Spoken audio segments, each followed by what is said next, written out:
cutting a deal on DACA. Democratic leaders in the House and Senate say that they have reached a deal with President Trump to protect unauthorized immigrants who were brought to the country by their parents. In a statement following dinner at the White House, Senate Minority Leader Chuck Schumer and House Minority Leaders Nancy Pelosi said this, and I quote in their tweet, agreed to enshrine the protections of DACA into law quickly and to work out a package of border security, excluding the wall. That's acceptable to both sides. The White House, meanwhile, pushed back on that characterization. Press Secretary Sarah Huckabee Sanders tweeted this. While DACA and border security were both discussed, excluding the wall was certainly not agreed to.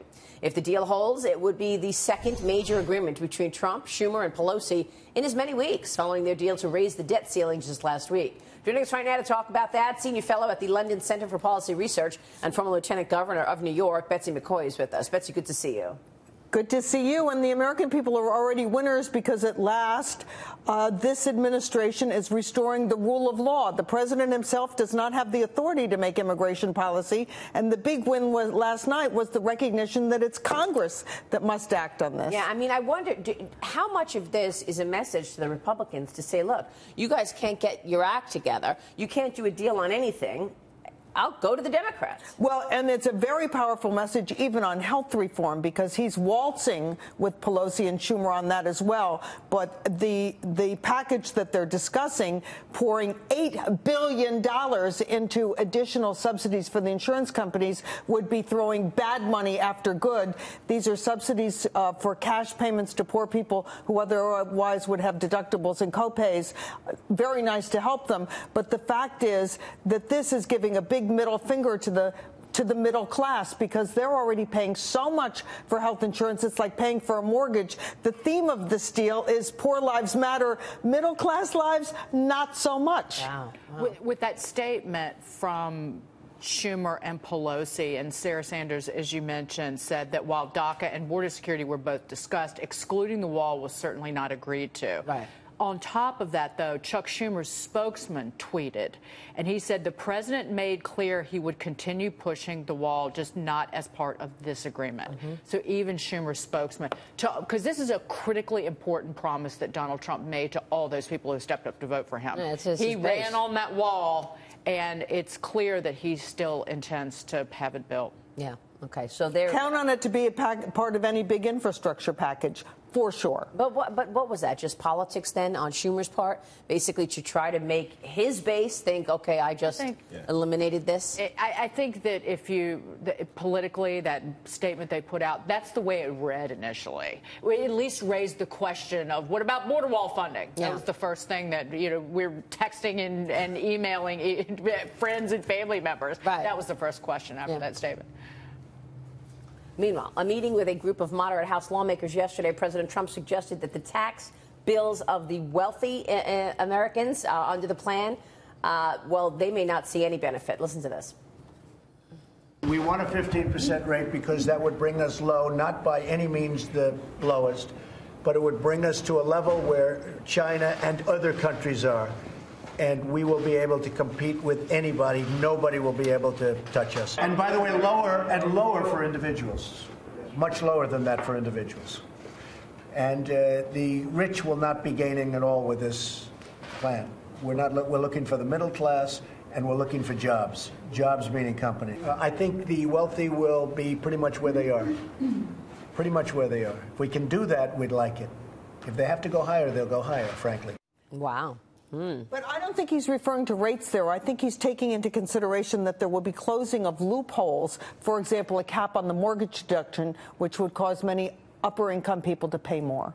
So how is that a tax cut? We all know that the rich pay all the taxes. So if you're not going to cut taxes on the rich, what are we getting here? I think the other loopholes, I hate the word loopholes, but it's on the table, is the deductibility of state income taxes, deductibility of property taxes, alternative minimum tax, all of which probably don't impact the lower 50% as much as they deal with the higher. So it's just eliminating those deductions, and that's why the highest earners will not see any. Exactly. Right. But the other really key issue that no one seems to be discussing, but I spoke with Kevin Brady about it the other day, is retroactivity. If you want this tax package to have a big impact before the next election, make it retroactive. It will cost more. They've got to deal with that with the deficit hawks, especially in the House. But retroactivity will be very key to the success of this plan. But can we talk about this, though? President Trump was pretty clear. He said that taxes could go up for the wealthy. He did. That taxes could go up. And in an April statement out of the White House, they call for lowering all the tax rates, including the top tax rates. Right. But he's saying, I'm raising taxes. By the way, what is the top 1%? Because Mitch has the numbers. Well, 39.6, but that doesn't include the Obama. Like, in terms of the income, like rich as right, $250,000. Is it $250,000? The break point for top 10% of Americans is $133,000, and the break point for the top 25% is $77,000. So that's not going to do anything. You keep talking about the middle class. This is okay. Half of this country, roughly, almost, pays no net federal income tax. So with all this spending, right.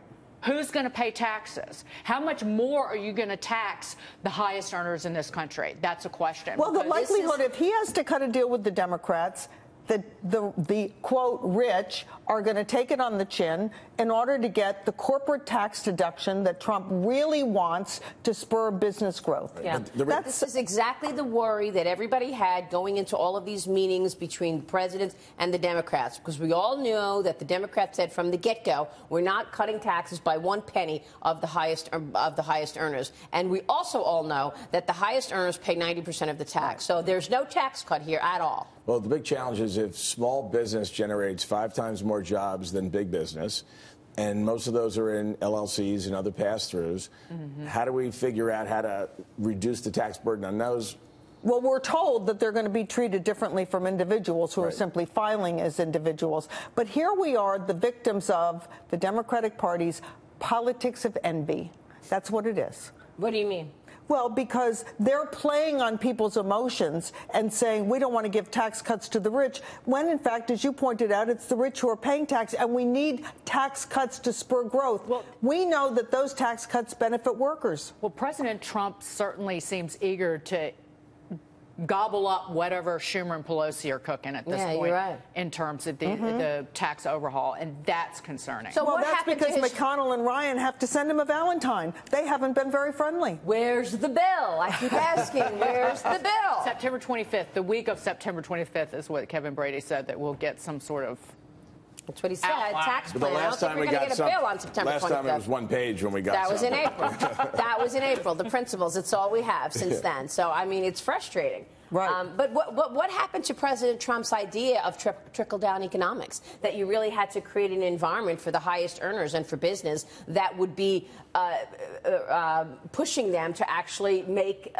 new job creation and invest in. Well, he certainly stood by that with the corporate tax cut. And his guy, Kevin Hastert, has said again and again, if you look at the data, 25 countries, you will see that whenever a country raises corporate taxes, wages go down. When they cut corporate taxes, wages go up. There's a very clear correlation. So you think the corporate tax rate coming down, perhaps if he gets his 15%, is going to be I think that's the major part of the trade. That's the big part of this. Yes. Okay.